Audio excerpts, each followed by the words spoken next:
Allahumma salli ala Muhammad wa ala ali Muhammad. Assalamualaikum warahmatullahi taala wabarakatuh. Kembali dalam rancangan Abang Bincang Je #AABJ bersama dengan saya Nurul Ashikin binti Muhammad. Okey, dari minggu lepas kita dah bawakan topik tentang pendidikan seksual bersama dengan dua orang tetamu dan alhamdulillah mereka berdua masih lagi bersama dengan AABJ pada minggu ini. Ustazah Isfadiah binti Muhammad Dasuki dan juga Encik Muhammad Fairuz bin Abu ataupun Akhil Fairuz. Apa khabar semuanya? Alhamdulillah. Terima kasih Jiki. Sama-sama. Terima kasihlah sudi lagi bersama dengan kami. Alright, topik pada minggu ini masih lagi berkait dengan seksual. Kita fokuskan kepada gangguan seksual. Kita akan fokuskan kepada anak-anak dan juga orang dewasa juga, tapi kita fokus kepada anak-anak terlebih dahulu. Okey, macam mana boleh dikatakan gangguan seksual itu? Adakah dengan sekadar cuitan sekali itu pun sudah dikatakan gangguan seksual? Okey, Fairuz. Siap. Baik. Bismillahirrahmanirrahim. Kalau kita ambil kira gangguan seksual ni, kalau dalam bahasa Inggeris kita panggil sebagai sex harassment. Ia juga adalah salah satu bentuk bully, tapi bully yang bersifat seksual. Kalau bully sendiri definisinya adalah bila mana perlakuan itu berlaku berulang kali. Panggilnya mengejek berulang kali, bully.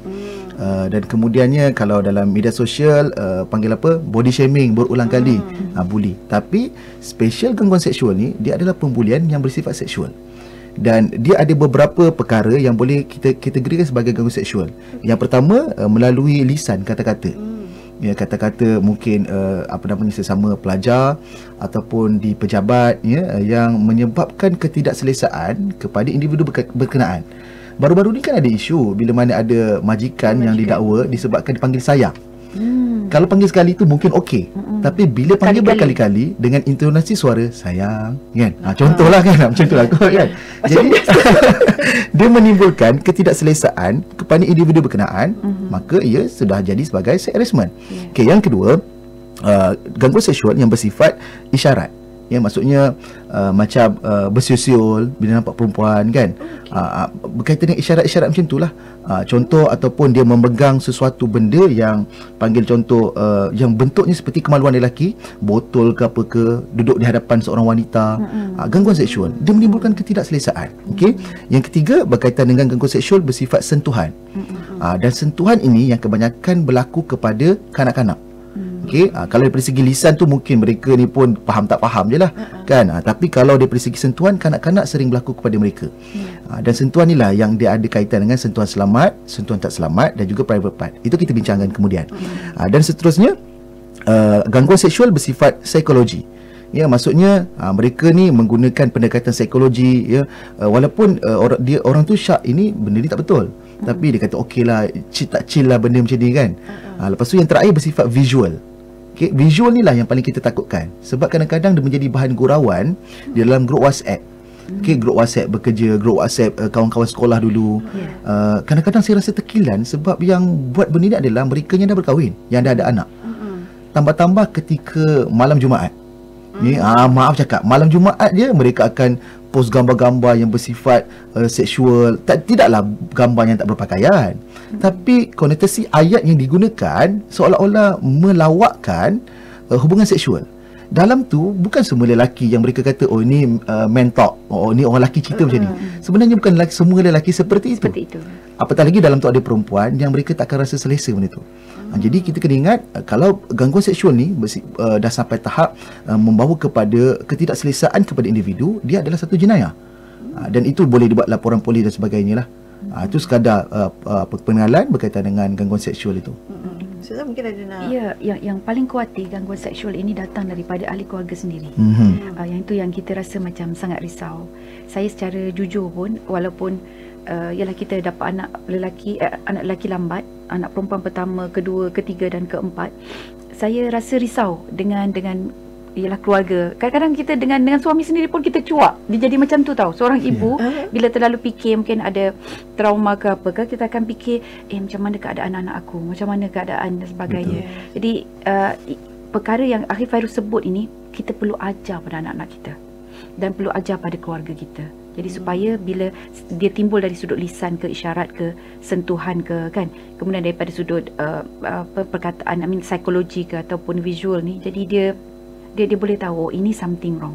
So bila ada something wrong, maka kita perlu didik mereka macam mana nak mendepani ataupun menangani perkara tersebut lah. Okey, sebenarnya macam mana kita nak trace kan sama ada, tidak kira lah orang dewasa ataupun kanak-kanak lah terutamanya mengalami gangguan seksual ni, memang akan ada perubahan ke ataupun macam kita tak boleh nak detect sebenarnya kan? Ya. Satu benda pada kanak-kanak yang menjadi mangsa gangguan seksual, tambah-tambah di rumah pengasuh, di sekolah, di asrama, ya, di kawasan kejiranan, dalam rumah, biasanya ada beberapa keadaan yang akan berlaku pada kanak-kanak berkenaan. Yang pertama, mereka ni tidak selesa, tetapi dia tidak bercerita, disebabkan pelaku berkenaan telah melakukan satu istilah yang dipanggil sebagai pengantunan seksual ataupun sex grooming. Apa itu sex grooming? Individu berkenaan telah membina trust ataupun bonding dengan baik kepada kanak-kanak mangsa berkenaan, sehingga kan budak tu percaya pada dia demi tujuan seksual. Jadi ini sangat bahaya. Mungkin orang itu bapa saudara, abang ipar, ataupun mungkin dia seorang guru, ataupun dia sesiapa saja individu. Dia membina trust macam mana? Memuji kanak-kanak berkenaan, kemudiannya bagi belanja makan, bagi makan aiskrim. Jadi bila berlaku sentuhan ataupun gangguan seksual kepada kanak-kanak berkenaan yang melibatkan private part, budak tak selesa. Apatah lagi masalah timbul bila mana parents tak pernah cerita pun. Apa sentuhan yang diboleh, apa yang tak boleh. Jadi budak ni pun dia tak tahu benda tu salah. Dan akhirnya perlakuan berkenaan, budak ni dia dah jadi mangsa, tapi dia tak tahu itu adalah mangsa, sebab pelaku tu sendiri, pemangsa, telah meletakkan mindset pada budak ini adalah satu benda yang okey. Ini adalah penanda kasih sayang. Jadi bila grooming ni berlaku, ini masalah, sebab budak takkan cerita, nampak macam okey je. Tapi bila mana mangsa sedar benda itu adalah satu benda yang salah, ya, dia pula yang jadi masalahnya adalah dia takut nak cerita, sebab dia takut kena marah. Kalau topik kita yang lepas, parents kena cerita benda ni supaya anak merujuk pada kita. Tapi kalau awal pengalaman anak pernah kena marah, bila cerita ataupun bertanya benda ni, mereka tak akan berterus terang. Saya hari ni kalau di Twitter, di Facebook, di Instagram, banyak sangat remaja dan dewasa yang mereka dah 20 tahun ke atas, yang mereka bercerita zaman kanak-kanak dulu mereka pernah kena cabul. Ada orang sentuh dia punya dada dia, sentuh punggung dia, tapi mereka tak tahu apa benda tu. Ya. Daripada perbuatan berkenaan menyebabkan mereka ni panggil overprotective diri mereka, sehingga kalau dia seorang perempuan, dia semakin hilang keyakinan kepada seorang lelaki. Dan akhirnya yang paling saya takutkan, masalah demi masalah mula timbul, dia menjurus kepada depression. Dan ada juga yang menjadi masa cabul, tambah-tambah kalau ayah lah, kalau berlaku abang, pakcik, atuk dengan cucu, dan akhirnya dia akan membuatkan budak tu berakhir dengan itu yang saya sebutkan tadi, depression, kemurungan. So parents kena alert benda ni. Tapi kalau sekiranya kita dah sampaikan segala-galanya, kita dah didik tentang sentuhan dibenarkan, tentang private part, tapi tetap juga berlaku, perubahan paling biasa yang akan budak ni akan dia biasanya akan terus bercerita. Kalau dia tak bercerita sekalipun, dia mungkin masa nak mandi, bayangkanlah kalau budak 2 tahun tak pandai bercakap lagi kan, masa nak mandi mungkin dia menangis, dia rasa sakit pada bahagian kemaluan, lepas tu dia rasa macam menjerit kesorangan, dan di situ sesuatu telah berlaku. Okey, tapi biasanya kalau benda tu berlaku di rumah pengasuh, parent dah cerita, anak biasanya dalam kereta terus akan cerita, ayah tadi kan kat sekolah tadi kan ada kawan macam ni, ada cikgu macam ni. Itu pentingnya bonding, membina kepercayaan pada awal, supaya anak apa-apa rujuk kita.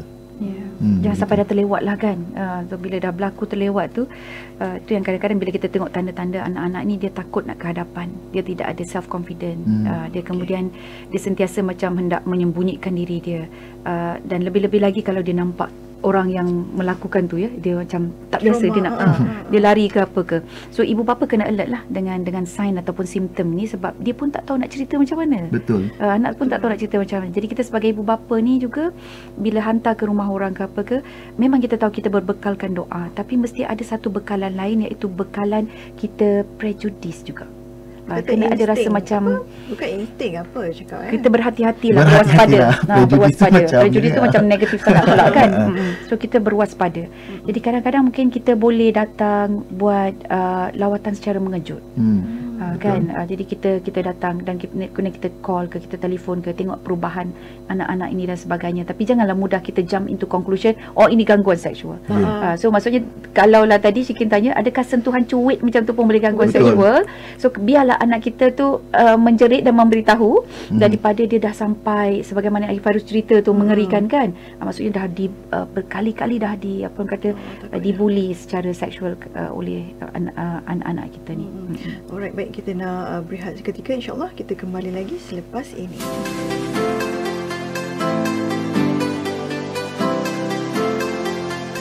Alhamdulillah, masih lagi bersama dengan saya dan juga tetamu kita Ustazah Isfadiah dan Akhi Fairuz membincangkan topik gangguan seksual. Okey, kita nak sambung perbincangan kita. Kenapa berlakunya gangguan seksual ini? Adakah bermula daripada sekadar suka-suka, gurau-gurau, suka-suka kan nak tengok orang tu macam mana semuanya. Jadi macam mana tu Ustazah? Okay. Nak jawab kenapa? Baik, saya cuba jawab. Kalau berkaitan dengan gangguan seksual, kenapa ia boleh berlaku? Sebab ada di kalangan masyarakat menganggap ini adalah hanya bahan gurauan semata-mata, terutama dari segi gangguan seksual bersifat kata-kata dan lisan. Sebab kita di Malaysia, kadang-kadang bila kita nak cerita tentang pendidikan seksualiti, dia satu benda jangan cerita, tapi bab yang begini, double meaning punya lucah, berlawak lucah, boleh pula. Dia sangat kontradik dengan apa yang sepatutnya kita fahami. Okey. Jadi bila mana benda tu berlaku, dan paling besar yang saya nampak yang mendorong kepada gangguan seksual ni adalah bila mana individu yang melakukan gangguan berkenaan, dia banyak berpunca daripada pornografi lah. Pornografi video lucah yang menyebabkan mereka menggunakan term-term yang lucah, pelakuan yang lucah kepada mangsa itu sendiri. Tapi kalau sekiranya mereka ni ada ketertarikan dengan kanak-kanak, dia dah jadi masalah lain pula. Sebab dia bawa sexual disorder yang kita panggil sebagai pedofilia. Okey, itu semua term-term yang sangat penting untuk ibu bapa faham lah. Okey, dan ada beberapa perkara yang sangat penting untuk parents faham lah. Parents kena alert pada tubuh badan anak kita ada 5 private part yang apa jua sentuhan yang berlaku kat situ, sengaja ke tak sengaja ke, dia tidak dibenarkan. Okey, yang pertama mulut. Okey, yang kedua dada, ketiga kemaluan zakat ataupun faraj, yang keempat punggung, belakang punggung termasuk dubur sekali lah, yang kelima peha. Apa jua sentuhan, pegang, cium, raba, ramas ke pada kelima-lima private part tadi, ia tidak dibenarkan. Okey, sebab anak kita daripada kecil dia tahu. Sebab bila anak tahu, oh kenapa tak boleh, okey, kita boleh cerita pada anak kita, tubuh badan kita ada tempat yang kalau kita pegang dia geli. Contoh ketiak, okey, tapak kaki, sentuh situ geli. Dan kita sebut ada tempat anggota badan kita kalau berlaku sentuhan, kita akan rasa tak selesa. Itulah private part tadi. Okey, melainkan kalau doktor, mungkin anak tu sakit kat bahagian kepala nak sunat ke, takkanlah tak benarkan doktor nak bersunatkan anak kita kan. Jadi bila kita dah selesai bab tu, okey, 5 anggota tempat. Okey, tapi kalau sekiranya ada sentuhan berlaku pada tempat tu dan yang melakukannya adalah dia dikenali, orang kenal ke ataupun tak, ada 3 perkara yang parent kena buat. Kena ajak anak, pertama kena yell, jerit kuat-kuat. Okey, yang menyebabkan pelakuan ni berlaku lagi dan lagi sebab kanak-kanak dia tak tahu nak buat apa. Dia dan tak diajar nak buat apa pun. Dia macam kaku kan. Jadi dia kena jerit kuat-kuat. Kalau kat sekolah berlaku, jerit kuat-kuat. Kat rumah pengasuh berlaku, kena jerit kuat-kuat. Yang kedua, run, lari menyelamatkan diri. Okey, cari siapa di situ yang boleh membantu. Yang ketiga, yang kita panggil sebagai tell, bagi tahu seseorang. Di rumah pengasuh, bagi tahu pada pengasuh. Kalau pelaku itu sendiri adalah ahli keluarga pengasuh lah. Cuma di situ konfliknya adalah kadang-kadang mereka beranggapan bila budak yang bercerita, mereka anggap itu rekaan. Betul ke? Betul ke? Sedangkan setakat makluman saya, ketika dapat kes seperti ini, jarang budak akan menipu bila mana nak bercerita benda-benda macam ni. Apatah lagi budak tu bawah 12 tahun, bawah 6 tahun. Biasanya benda tu adalah benda yang betul berlaku. Okey, kalau keadaan berkenaan berlaku dalam rumah, sepupu dengan sepupu, atuk dengan cucu, abang, bapa saudara dengan anak saudara dia. Yang patut kita fikirkan kat situ adalah bagaimana kita nak menyelamatkan mangsa. Sebab kadang-kadang dia berlaku pergaduhan dalam rumah, ni sengaja nak hancurkan kita punya ahli keluarga kita kan. Anak saya takkanlah buat benda macam ni. Budak tu yang biasa orang akan anggap, lama-lama dia lupa lah. Mereka takkan lupa benda tu. Dia akan timbul balik. Ya. Ya. So sekali saya tanya, saya tambah sikit daripada apa yang Cik Fairuz sebutkan tadi tentang kenapa kenapa ni dia kembali balik kepada pembesaran kita sebagai manusia, sebagai insan. Dia ada satu perkembangan di mana di tahap ataupun milestone yang tertentu kita akan sampai usia baligh, sebab itulah ada baligh, dia ada dan baligh cantik dalam Islam, dia letakkan akil di situ. Jadi perkembangan akal dan juga perkembangan daripada sudut jasmani dia, daripada sudut fizikal dia itu perlu diseimbangkan. Jadi kalau kita boleh bantu anak kita untuk lebih matang, sebagaimana saya katakan tadi, perkembangan otak tu agak lambat kan. Jadi kita lah yang kena bantu. Sebab kita dah tahu dah lambat, kita kena bantu supaya anak ini faham, okey yang ini tak boleh dan yang ini tak bagus ya. Jadi sebab tu dalam Islam juga, walaupun lambat perkembangan otak dia, kita ada checkpoint yang dinamakan mumayyiz. Dia boleh bezakan. Kan jadi 7 tahun lagi tu, waktu tu 7 tahun tu maksudnya kena dah matang dah. Dia boleh bezakan antara yang mana baik, yang mana yang buruk. Jadi yang ini kena hidupkan di dalam keluarga kita, tentang kita sebut pendidikan seksualiti juga, sebab di sudut dia nak baligh, apa preparation dia. Okey, apakah yang dia faham tentang hikmah kenapa lelaki dengan perempuan berbeza balighnya itu.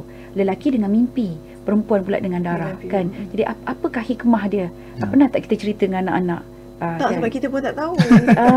Jadi bila kadang-kadang kan Syikin, bila kita tak cerita, dia orang ada satu semangat yang saya belajar dalam psikologi lah, dan benda ini dia paling tinggi, satu semangat dia sebab apa? Semangat curiosity, ingin tahu. Jadi dia nak tahu kenapa dia mimpi macam ni. Betul. Kan kalau yang perempuan tu keluar darah, yang perempuan ni banyak diceritakan dalam bab fiqh tau. Dia ada fiqh wanita, pasal bab darah kan, wanita dan darah, banyak topik dia. Yang lelaki ni mana? Betul. Fiqh lelaki tak ada kan. Kemudian antara lelaki dan mimpi tidak dibincangkan. Betul. Dan kalau anak-anak tu nak tahu kenapa aku ni hari-hari mimpi dia katakan, contohnya, kenapa aku hari ni mimpi? So kawan terbaik dia adalah Google. Dia Google. So bila dia Google, dia masuk site mana? Site barat. Orang barat pula, orang-orang yang perlu kata tidak ada agama yang jelas ini, yang tidak ada panduan agama yang jelas ini, yang memandu, membimbing dia pula. So konsep dia orang memang sangat-sangat salah. Pada dia orang onani itu is a must. Sebab nak bagi macam bagi dia orang nak dipanggil sebab kalau terkumpul tu, dia kalau dia tak release, you macam simpan toksik. Macam tu. Kita dalam Islam tak ada, itu bukan pendekatan kita kan. Jadi dia orang nak kawal tu, dia orang suruh encourage dari sudut masturbation lah, dengan onani lah, whatsoever. Dan yang itu pula menambah problem pada sudut kita panggil dopamin. Ada wujud ketagihan dan sebagainya. So cara mereka tackle zaman balik itu juga boleh menjadi penyumbang kepada saya tak ada kajian macam tu, tapi saya khawatir sebagai insting sebagai seorang ibu lah, kan. Sebab kalau takkan saya saja nak bawa benda ini berlaku kan. Mungkin salah satu lagi pornografi, titik dia curiosity. Sebab kenapa dia nak tonton benda tu? Dia nak tahu apa yang berlaku ni. Sebab apa? Sebab kita tak ada cerita, oh okey ini tak baik, yang ini tak bagus, kenapa benda ni tak baik. Kita tak cerita dengan anak. Pemahaman kita tu malu tak Allah. ada. Betul. Jadi dalam Islam sangat mudah dan sangat cantik. Kalau dalam surah An-Nur tu yang kita dah bincang yang lepas tu kan, dia ada beberapa steps. Saya tetap kembali kepada pendidikan. So you have to educate. Kita kena educate mak ayah, kita kena educate anak-anak kita ini supaya dia sedar bahawa gangguan seksual ini adalah satu benda yang boleh kita hadapi bersama-sama. Dia memang kata tadi Syikin warna-warni kan, tapi dia adalah hitam putih kehidupan sebenarnya. dia boleh menentukan kehidupan kita. Jadi paling kurang dalam surah An-Nur ada 5 step. Step yang pertama adalah larangan menyebarkan berita atau perkara yang palsu. So sama penggunaan istilah nak panggil benda-benda tu kan, jangan guna yang palsu, guna yang direct, zakar, faraj kan, hubul, dubur. Jadi biar dia tahu dah, sakit pula telinga aku dengar kan. Tapi itulah hakikat kan, itulah nama-nama tempat itu kan. Jangan tukar kepada karipap ya kawan-kawan. Okey. Kemudian yang kedua adalah adab bertandang. Jadi dia tahu, oh okey, ini adab bertandang ni kena had dia begini. Tak boleh masuk ke bilik orang. Ini orang luar ni apa pasal masuk bilik aku? Memanglah sepupu mana boleh masuk bilik saya. Jadi dia tahu dah kan. Kemudian yang ketiga adalah menjaga batas pergaulan antara lelaki dengan perempuan, aurat dia bagaimana. So kalau misalnya kata nak keluar daripada rumah, mak dia dalam rumah, jadi dia akan automatik dia tutup pintu rumah sebab dia nak jaga mak dia punya aurat kan, maruah mak dia. Kemudian menggalakkan perkahwinan bila sampai masanya. So kalau kita nak galakkan, maksudnya apa? Kita kena bincang dengan anak-anak ni. Jadi bila bincang tu masuklah pendidikan seksualiti pada tahap yang lain lah pula kan. Jadi anak-anak tu tahu, oh dia punya perkembangan ini rupanya ada perancangan, ada plan perkembangan seksualiti dia ini, oh rupanya ada masa dia, ada kematangan dia, ada tempoh dia dan sebagainya. Dan akhir sekali menjaga pergaulan dalam rumah. Itu ayat 19, ayat 27, ayat 30, 31, ayat 32, ayat 58 hingga 59. Pendek kata, bacalah surah An-Nur. Tapi kita belum nak ambil lagi.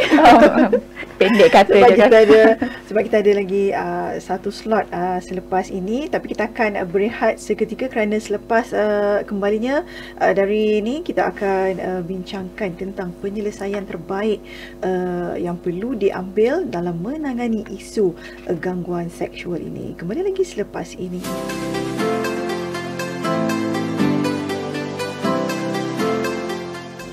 Okey, kembali sekali lagi dalam rancangan Apa-Apa Bincang Je. Kita masih lagi membincangkan tentang isu gangguan seksual. Sasul Pak saya bersama dengan tetamu kita Ustaz Isfajar Akhil Fairuz. Okey, kita dah masuk slot terakhir dalam topik ini.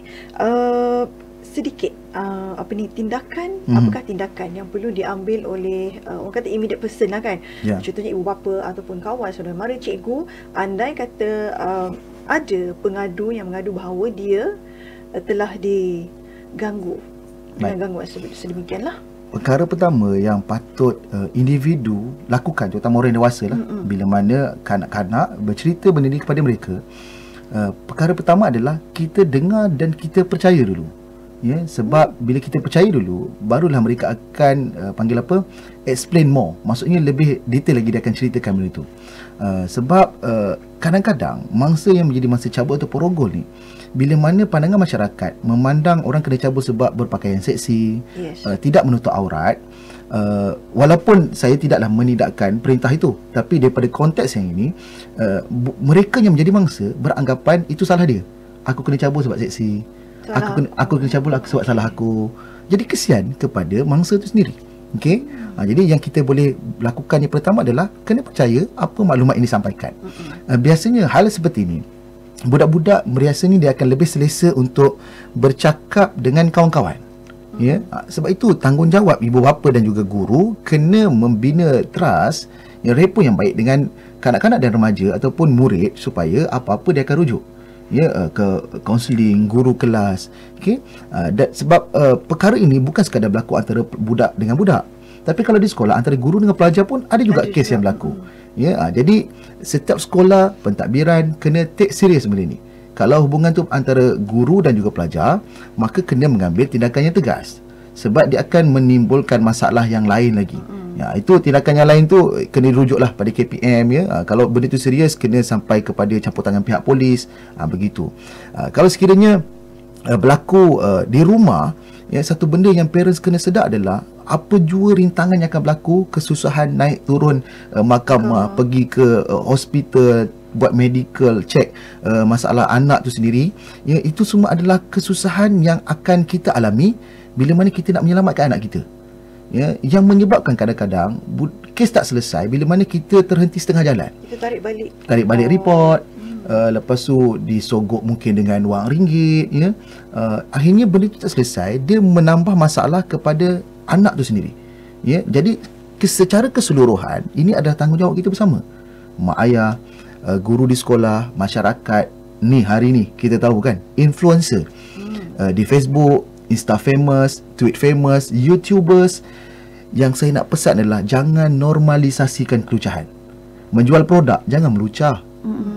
Jual produk nak memutihkan wajah, itu daripada suka KKM apa semua saya kisahlah kan. Tapi kenapa menggunakan term kelucahan untuk mempromot produk seperti itu? Belum lagi ubat kuatnya. Jadi di situ bila masyarakat dia melihat menjual produk dengan kelucahan, itu yang kadang-kadang dia anggap benda ni adalah gurauan dan benda yang biasa. Bila kita normalize kelucahan, jadi orang akan menganggap gangguan seksual ni adalah satu benda yang biasa. Orang yang membuat gangguan seksual tak rasa apa-apa, yang jadi mangsa pun rasa itu adalah satu benda yang diterima oleh masyarakat yang lain. Jadi kita kena ubah dalam mindset kita. Ini peranan kita bersama. Ya. Okey.